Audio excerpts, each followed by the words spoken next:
Hello viewers, welcome to wild wolf. ఇక ABN Andhra Jyothi ఎండి RK గారు అల్లు అర్జున్ ఫ్యామిలీకి సంబంధించి కొన్ని లీక్స్ని బయట పెట్టినట్టు తెలుస్తుంది.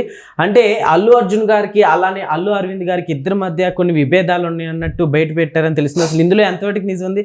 సో ప్రస్తుతం మనతోటి సీనియర్ జర్నలిస్ట్ జగదేవ్ గారు ఉన్నారు. సో అడిగి తెలుసుకుందాం. Hi sir. Hello. So RK గారు ఉన్నారు కదా, ఏబిఎన్ ఆంధ్రజ్యోతి ఎండి గారు. అయితే అల్లు అర్జున్ గారికి అలానే అల్లు అరవింద్ గారికి ఇద్దరికి విభేదాలు ఉన్నట్టు కొన్ని కామెంట్స్ చేశారంటూ వార్తలు వస్తున్నాయి. అసలు ఇందులో ఎంతవరకు నిజం ఉందంటారు? ఇదంటే ఓపెన్ హార్ట్ విత్ ఆర్కే లేదా వీకెండ్ ఆర్కే కామెంట్స్ అని వస్తుంటాయి. Yes sir. రాధాకృష్ణ గారు. సో ఆయన అంటే చాలా రుజువులతోనే కొన్ని రకాల స్టేట్మెంట్స్ అవి ఇస్తూ ఉంటారు. కొన్ని రకాల సునిశ్చిత పరిశీలనతో కూడా కొన్ని సందర్భాల్లో స్టేట్మెంట్స్ ఇస్తూ ఉంటారు. అది కొంతమంది నచ్చచ్చు, కొంతమంది నచ్చకపోవచ్చు. ఏది ఏమైనా ఆయన ఒక విధంగా మొండి వైఖరి అనొచ్చు, లేదంటే ఆయన నమ్మిన సిద్ధాంతాలు కట్టుబడి ఉండడం అనుకోవచ్చు. ఏదైనా కానీ ఆయన ఒక డిఫరెంట్ ధోరణిలో మాట్లాడతారు. ఎందుకంటే మరొకలాంటి వాళ్ళైతే గత 10 ఏళ్లలో ముఖ్యమంత్రి కేసీఆర్ గారు ఉన్నప్పుడు కేసీఆర్ గారితో అత్యంత సన్నిహితమైన మిత్రుల్లో రాధాకృష్ణ గారు ఒకరు. అంటే ఎంత సన్నిహితం అంటే ఏరా అనుకునేంత సన్నిహితం ఉంది మాజీ ముఖ్యమంత్రి కేసీఆర్ గారికి కానీ, మన ఎండి ఆంధ్రజ్యోతి ఎండి రాధాకృష్ణ గారికి కానీ అంత చనువు చొరవ ఉన్నప్పటికీ అది ఉపయోగించుకొని వాళ్ళకి ఫేవర్గా మారిపోయి, లేదంటే వాళ్ళకు పందాలోకి వెళ్ళిపోయి వీళ్ళు అనుకుని సాధించుకోవచ్చు కదా. గవర్నమెంట్ సంబంధించిన యాడ్స్ తీసుకోవడం కానీ, లేదంటే అవకతవకలకు పాల్పడడం కానీ. బట్ ఈయన అలా ఎప్పుడు చేయలేదు. ఇంకా ఏవైనా ప్రభుత్వం తరపున ఇబ్బందులు కలిగితే ఆ ప్రభుత్వం మీద కూడా వెటకారంగా వ్యంగ్యంగా వీకెండ్ కామెంట్స్ అని పెట్టిన సందర్భాలు ఉన్నాయి రాధాకృష్ణ గారికి. ఈ విషయంలో రాధాకృష్ణ గారికి మాజీ ముఖ్యమంత్రి కేసీఆర్ గారు కూడా మధ్యలో చిన్న విభేదాలు వచ్చినట్టు కూడా మనం గతంలో చూసాం, విన్నాం. అంటే ఇవన్నీ ఎందుకు చెప్తున్నానంటే ఆయన నిక్కచ్చిగా ఉండే మనిషి రాధాకృష్ణ గారు. ఆయన వెర్షన్ అంటే దేనికి భయపడ్డు, దేనికి నాకు ఎవరైనా థ్రెట్ ఉందా లేదంటే ఎలా అంటే నా ఛానల్కి నష్టమా, లేదా నా వ్యాపారానికి నష్టమా, లేదంటే నేను నమ్ముకునే దీనికి ఇబ్బంది కలిగి నా ఫ్యామిలీకి నా వాళ్ళకి ఏమైనా నష్టం కలుగుతుందా అనే కోణంలో ఎప్పుడు ఆయన ఆలోచించినట్టు నేను చూడలేదు. ఎందుకంటే ఈవెన్ జగన్మోహన్ రెడ్డి గారి విషయంలో గత ప్రభుత్వంలో కూడా ఉన్నట్టుగా రాయడము చేయడము, ఆయన విలేకరులు జర్నలిస్టులు కూడా ఆంధ్రాలో చాలామంది ఇబ్బందులు ఎదుర్కొన్నారు. ఈనాడు జర్నలిస్టులు కానీ, ఆంధ్రజ్యోతి జర్నలిస్టులు కానీ గత ప్రభుత్వ హయాంలో కొన్ని రకాల దాడులు కూడా ఎదుర్కొన్నారు. ఆఖరికి ఎలక్షన్స్ ముందు జగన్మోహన్ రెడ్డి గారు ఎక్కడో రాయలసీమలో ఎక్కడో సభ పెట్టినప్పుడు కూడా రిపోర్టర్ పై దాడి జరిగింది. అది ఆంధ్రజ్యోతి రిపోర్టర్, నాకు బాగా గుర్తు. సో అట్లాంటివి అయినప్పుడు కూడా బాబు కాంప్రమైజ్ అయిపోతాము, డీల్ మాట్లాడుకుంటాం, అట్లాంటివి లేవు. అంటే నేను విన్నంత వరకు రాధాకృష్ణ గారు కెరియర్లో. సో అటువంటి రాధాకృష్ణ గారు కొన్ని స్టేట్మెంట్స్ వాస్తవానికి దగ్గరగా ఉంటాయి. ఆయన మీరు ఇంటర్వ్యూస్ కూడా చూడండి, చాలామంది చాలా రకాలుగా మాట్లాడతారు, కానీ ఆ పర్టికులర్ ఇంటర్వ్యూకి ఆయనే యాప్ట్ అని నాకు అనిపిస్తుంది. ఇవన్నీ ఎందుకులేండి, తెలియంది ఏముంది అన్నట్టుగా. ఎందుకంటే ఆయన ఇప్పుడు అండి, మేము పుట్టక ముందున్నప్పుడు ఆయన జర్నలిస్ట్గా అంటే అప్పుడు ఉండే మోరల్ వాల్యూస్ ఇప్పుడు లేవు అనేది కూడా ఆయన మాటల్లో తెలుస్తుంటుంది ఇంటర్వ్యూ అడిగినప్పుడు. సర్లేండి ఇప్పుడు ఎవరున్నారు లేండి అన్నట్టుగా. సో అట్లాంటి ధోరణి ఉన్న వ్యక్తి ఏదైనా మూలాలు, స్ట్రింగ్ ఆపరేషన్లు, రీసెర్చ్లు, దాన్ని ఏమంటారు ఇన్వెస్టిగేటివ్ జర్నలిజం టైప్లో ఆయన వెళ్తుంటాడు. మేబీ అంటే తండ్రి కొడుకులు అన్నదమ్ముల మధ్యలో చిన్న పొరపచ్చాలు ఉండడం సహజం. అంటే ఇవన్నీ ఎందుకు చెప్తున్నానంటే అలాంటి ధోరణి ఏమైనా ఉన్నట్టుగా ఆయనకి వచ్చిందో వార్త, లేదంటే ఆయన రీసెర్చ్లో తెలుసుకున్నాడు. మేబీ ఆయన అంత సింపుల్గా స్టేట్మెంట్ ఇవ్వడు కాబట్టి కొంతలో కొంత వాస్తవం ఉందేమో అని నా అభిప్రాయం. అందుకు నేను ఇవన్నీ చెప్పడానికి కారణం.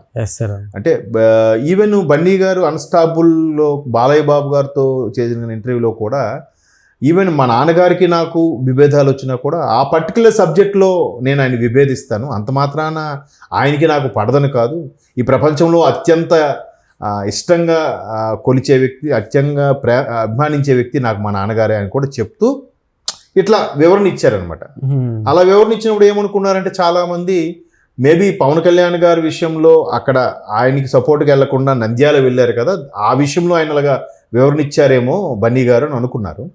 బట్ ఇప్పుడు రాధాకృష్ణ గారు చెప్పిన దాని ప్రకారం చూస్తే వాస్తవానికి తండ్రి గారితోనే విభేదాలు ఉండడం వల్ల ఆ విధంగా ఎగ్జాంపుల్ ఇచ్చి కవర్ చేశారేమో అనేది నా అభిప్రాయం. అంటే ఇది కూడా రాధాకృష్ణ గారు లాంటి ఆ స్టేచర్ ఉన్న వ్యక్తి మాట్లాడారు కాబట్టి మేబీ అయ్యుండొచ్చేమో అనే అభిప్రాయం. అలా అనుకుంటే ఇంకో పరంగా ఆయనది కూడా పూర్తిగా నమ్మలేని పరిస్థితి. ఎందుకు నమ్మలేని పరిస్థితి అంటున్నానంటే, ఇప్పుడు మొన్న శ్రీతేజ్ హాస్పిటల్లో ఇబ్బంది పరిస్థితిలో ఉన్నప్పుడు కూడా అబ్బాయి అల్లు అరవింద్ గారే వెళ్ళారుగా బన్నీ తరపున. తర్వాత అల్లు అర్జున్ గారు బన్నీ గారు ప్రెస్ మీట్ పెట్టినప్పుడు కూడా పక్కన అల్లు అరవింద్ గారు కూడా ఉన్నారు కదా. ఆశాంతం ఆయనతో పాటు సపోర్టివ్గా ఉండి ఏం మాట్లాడాలి, ఏం చేయాలి, బిడ్డ కొడుకు ఇబ్బందుల్లో ఉంటే తండ్రికి కాకుండా ఇంకెవరికి టెన్షన్ ఉంటుంది చెప్పండి. మేబీ వెంటనే చిరంజీవి గారు నాగబాబు గారు కూడా వచ్చారు, వాళ్ళతో కూడా చర్చించుంటారు ఏం జరిగింది ఏంటి, ఇది ఎంతవరకు వెళ్తుందని. అంటే అనుభవంతో కూడిన వాళ్ళ జ్ఞానానికి ఇప్పుడిప్పుడు వస్తూ ఎదుగుతున్న వాళ్ళకి చాలా తేడా ఉంటుంది. అల్లు అరవింద్ గారు అంటే ఇట్స్ నాట్ ఏ జోక్. ఆయన చాలా సీనియర్ మోస్ట్ ప్రొడ్యూసరు, పైగా చిరంజీవి గారికి ఎప్పుడూ వెన్నుదన్నుగా నిలబడిన వ్యక్తి. చాలా సందర్భాల్లో కూడా చిరంజీవి గారు చెప్పారు, నాకు అత్యంత ఆప్తుల్లో నాకు ఆయన ఫ్రెండ్ ఎవరు ఉన్నారు, డాక్టర్ అంటే, ఆయన పేరేదో చెప్పారు. తర్వాత ఫ్యామిలీలో అత్యంత ఫ్రెండ్లీగా అన్నీ షేర్ చేసుకునే వ్యక్తి అల్లు అరవింద్ గారు అని కూడా చాలా సందర్భాల్లో చెప్పారు. సో అటువంటి అల్లు అరవింద్ గారు కూడా ఎక్స్పీరియన్స్డ్గా ఇలా వెళ్తే బాగుంటుంది, అలా వెళ్తే బాగుంటుంది అని అనిపించవచ్చు. మేబీ ఆయన మాట పెడచెవిని పెట్టారేమో బన్నీ. పెడచెవిని పెట్టడం వల్లే చిన్న చిన్నవి, అసలు ఆయనకు సంబంధం లేని, ఆయనకి ప్రమేయం లేని, ఆయన తప్పు లేని, చనిపోవడానికి ఆయన ప్రమేయం లేదు, ఆయన సంబంధం లేదు, ఆయనకి అసలు తప్పు కాదు కదా.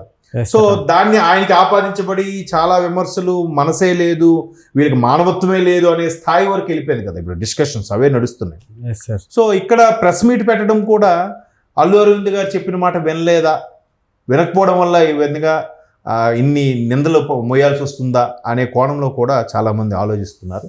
మేబీ ఆయనకి ఇప్పుడు జనరల్గా మోహన్ బాబు గారితో ఇంటర్వ్యూ చేయాలంటే ఎవరైనా డిఫరెంట్గా చేస్తారు. బట్ ఇక్కడ ఆర్కే గారితో మోహన్ బాబు గారు ఇంటర్వ్యూ చూడండి, చాలా సిల్లీగా ఇదిగా ఉంటుంది. ఆయన కూడా మోహన్ బాబు గారు కూడా ముక్కుసూటి మనిషి, ఇక్కడ ఈయన కూడా ముక్కుసూటి మనిషి. అంటే ఇక్కడ ఎవరికి ఎవరు ఇంటర్వ్యూ చేస్తున్నారో అన్నట్టు కూడా ఉంటుంది, చాలా బాగుంటుంది.